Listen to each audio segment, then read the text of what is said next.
Le marché d'intérêt national de la métropole d'Aix-Marseille-Provence, c'est 300 producteurs en fruits et légumes, une centaine d'entreprises en agroalimentaire, le secteur fleurs aussi présent, pour offrir diversité, qualité, fraîcheur des produits à nos 2000 clients référencés de la région Provence-Alpes-Côte d'Azur. Le marché ouvre ses portes dès 2 h du matin pour l'installation de nos producteurs sur leur emplacement carreau des producteurs. Nos grossistes aussi s'installent, c'est la préparation de commandes pour accueillir nos acheteurs dès 3 h du matin.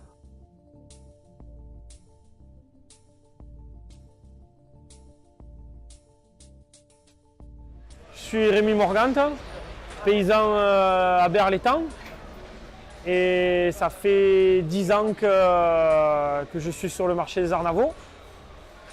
Et du coup, j'ai voulu venir vendre ici parce qu'on touche toute la population marseillaise et ses alentours, donc Aix, Aubagne, il y a même des clients qui sont sur Nîmes, donc le marché des Arnavaux, il y a des clients qui viennent de très loin. On se lève vers 1h30 pour être ici vers 2h30, 3h moins le quart.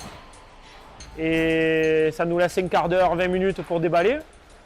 Et après, les clients, ils arrivent vers 3h, 3h30. Je suis coprésident du syndicat des utilisateurs du carreau de Marseille. Et c'est une tâche un peu ingrate parce que on a toutes les réflexions de tous les paysans qui viennent jamais aux réunions. Et du coup, on essaye de faire avancer les choses et ça prend du temps. Mais on y arrive. Petit à petit, on y arrive. Parce qu'on est une bonne petite équipe et on s'entend très bien avec la Somimar. Et la Somimar, ça fait 2 ans qu'ils ont décidé de faire changer énormément de points sur l'ensemble des Arnavaux. Et du coup, ça commence à prendre tournure et on commence à respirer.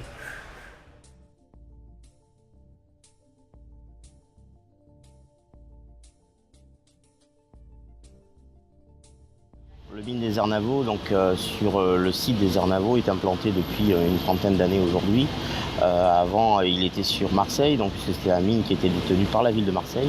Le mine est devenu métropolitain, c'est la raison pour laquelle, deuxième étape, la partie, si vous voulez, de l'arrivée de la L2 sur le mine des Arnavaux a permis également d'envisager une restructuration, en tout cas d'obliger une restructuration éventuelle, ce qui permet aujourd'hui de pouvoir dire que nous avons un véritable projet de développement du mine dans l'aire métropolitaine.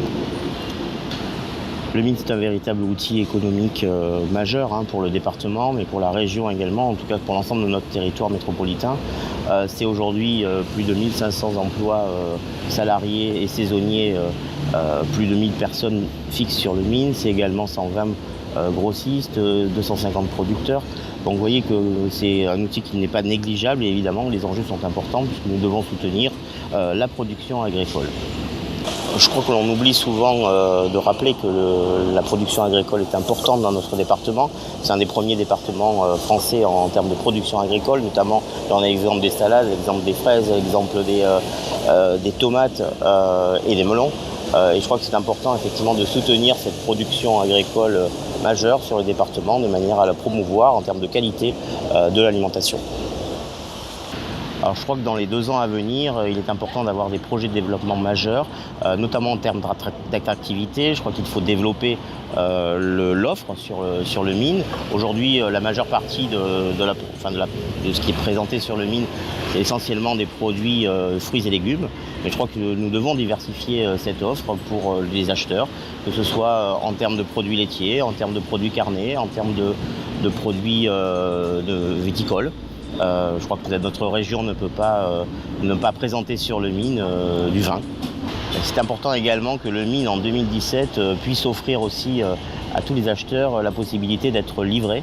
Alors bien évidemment, des grossistes importants sur le mine se sont déjà dotés de ce genre de logistique et de possibilités de livraison. Et je crois que nous, au niveau de la Somimar, nous sommes obligés aujourd'hui, si nous voulons proposer à des plus petits producteurs, des plus petits grossistes, de pouvoir offrir à leurs clients des livraisons sur place pour développer évidemment des circuits courts.